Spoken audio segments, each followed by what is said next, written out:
আর মাছের রসা বানাবো, তার জন্য এখানে আর মাছ খুব ভালো করে ধুয়ে দিয়েছি। এবার উপর দিয়ে দেবো লবণ, দিয়ে দেবো হলুদ গুঁড়ো, দিয়ে দেবো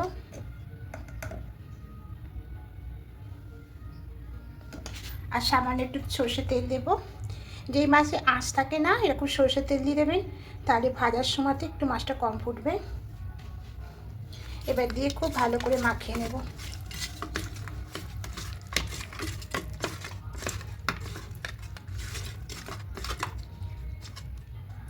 খুব ভালো করে কড়াইয়ের মধ্যে সর্ষের তেল দিয়ে দেবো।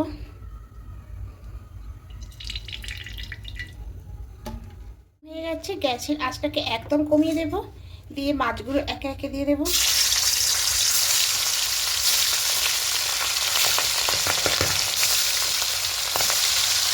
এবার ঢাকা দিয়ে দেবো। গ্যাসের আঁচটাকে একদম কমিয়ে দেবো, মাছের ওপর তুলতে নেব। এই মাছগুলো ঢাকা দিয়ে ভাজতে হবে।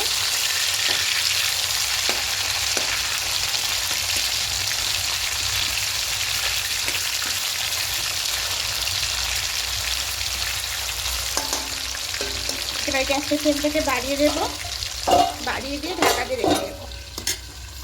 মশলা করে নেবো, 2 চামচ টক দই ফেটিয়ে রেখেছি। এবার কিছু গুঁড়ো মশলা অ্যাড করব। জিরে গুঁড়ো দিলাম 1 চামচ, সব 1 চামচ করে দেবো। ধনিয়ার গুঁড়ো দিলাম, লঙ্কা গুঁড়ো আর একটুখানি দেবো, 1.5 চামচ মতো। হলুদ গুঁড়ো দেবো,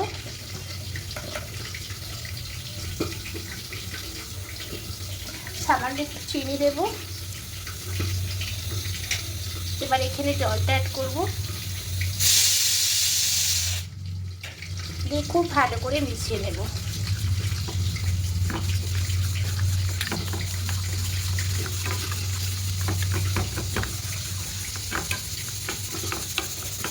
দেখুন মশলাটা একদম করে নিয়েছি। সমস্ত গুঁড়ো মশলা টক দইয়ের সঙ্গে দিয়ে খুব ভালো করে মিশিয়ে নিয়েছি। আর এদিকে রেখেছি কিছু মশলা করা হয়ে গেছে, এই যে এখানে আছে, সব নিয়ে নিয়েছি। আদা রসুন পেস্ট, টমেটো পেস্ট মানে গ্রেট করে নিয়েছি। এখানে আছে পেঁয়াজ, একটু ধনিয়া পাতা দিচ্ছি। গ্যাসের আঁচটা কমিয়ে দিয়ে ঢাকাটা খুলে নেব, মাছগুলো তুলে নেব।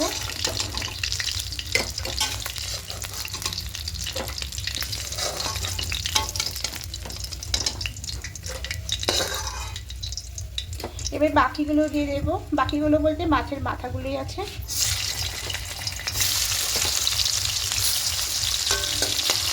এবার এগুলো ঢাকা দিয়ে ফ্রাই করে ভেজে দেবো। গ্যাসের আঁচটা বাড়িয়ে দেবো। এবার এই মাছগুলো তুলে নেবো।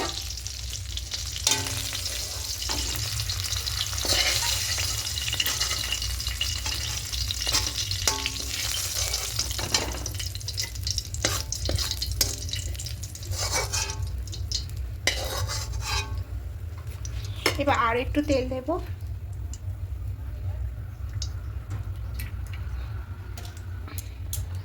এবার এখানে গোটা গরম মশলা ফোড়ন দেবো, দারুচিনি, এলাচ, লবঙ্গ আর সামান্য একটু জিরে।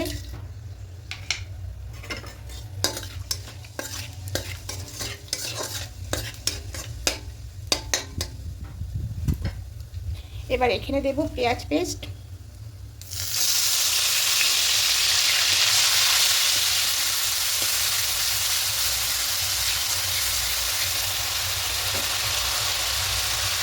আদা রসুন পেস্ট দিয়ে দেবো।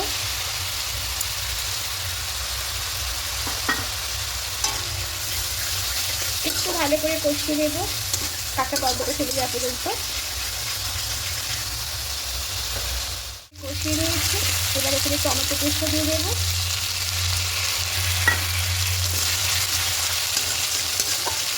টমেটো পেস্ট দিয়ে একটু ভালো করে কষিয়ে নেব। মশলা যত কষিয়ে রান্না করা হবে তত স্বাদ ভালো হবে। এটা দিয়ে একটু ভালো করে কষিয়ে নেব। ভালো করে কষিয়ে নিয়েছি। আদা রসুন টমেটো পেস্ট আর পেঁয়াজ পেস্ট। এবার এখানে টক দইয়ের মধ্যে যে গুঁড়ো মশলাগুলো অ্যাড করেছিলাম সেই মশলাটা দিয়ে দেবো।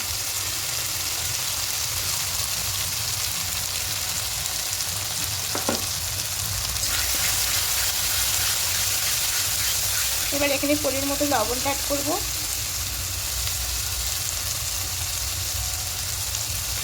দিয়ে আবারও খুব ভালো করে কষিয়ে নেব। মশলা খুব ভালো করে কষতে হবে, আরও একটু কষিয়ে দেবো, একদম মশলাটাকে শুকনো করে নেব। একদম শুকনো হয়ে গেছে। এবার এখানে জলটা আছে, মশলার বাটি দিয়ে জলটা দিয়ে দেবো।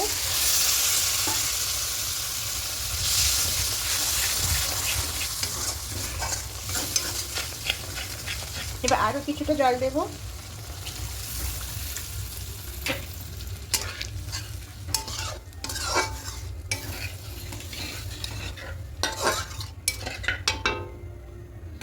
এবার এখানে কিছুটা ধনিয়া পাতা কুচি দেব।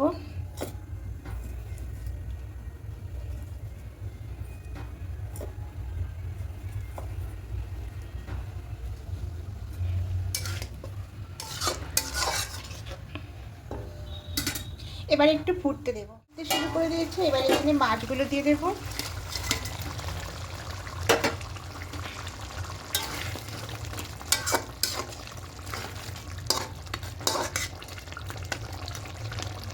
এবার মাছগুলো দিয়ে ঢাকা দিয়ে কিছুক্ষণ রাখবো। খুলে নেব।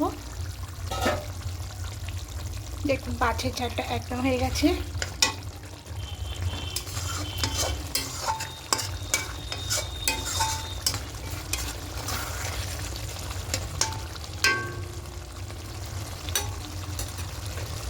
এবার গ্যাসটা অফ করে নামিয়ে নেব। এবার একটা অন্য প্লেটের মধ্যে নামিয়ে নেব। তো ঝাল ঝাল আর মাছের রসা একদম রেডি। এবার সবার শেষে একটু ধনিয়া পাতা কুচি ছড়িয়ে দেব। তো যদি বন্ধুরা রেসিপিটি ভালো লেগে থাকে অবশ্যই একটা লাইক করে দেবেন, কমেন্টে জানাবেন। আর যারা নতুন বন্ধুরা দেখছেন এখনও পর্যন্ত সাবস্ক্রাইব করেননি তাদের কাছে অনুরোধ রইল সাবস্ক্রাইব করে পাশে থাকার জন্য। আমিও আপনাদের পাশে থাকবো। আপনারা ভালো থাকবেন, সুস্থ থাকবেন। আবার কোনো রেসিপি নিয়ে চলে আসবো। আজকের মতো টাটা।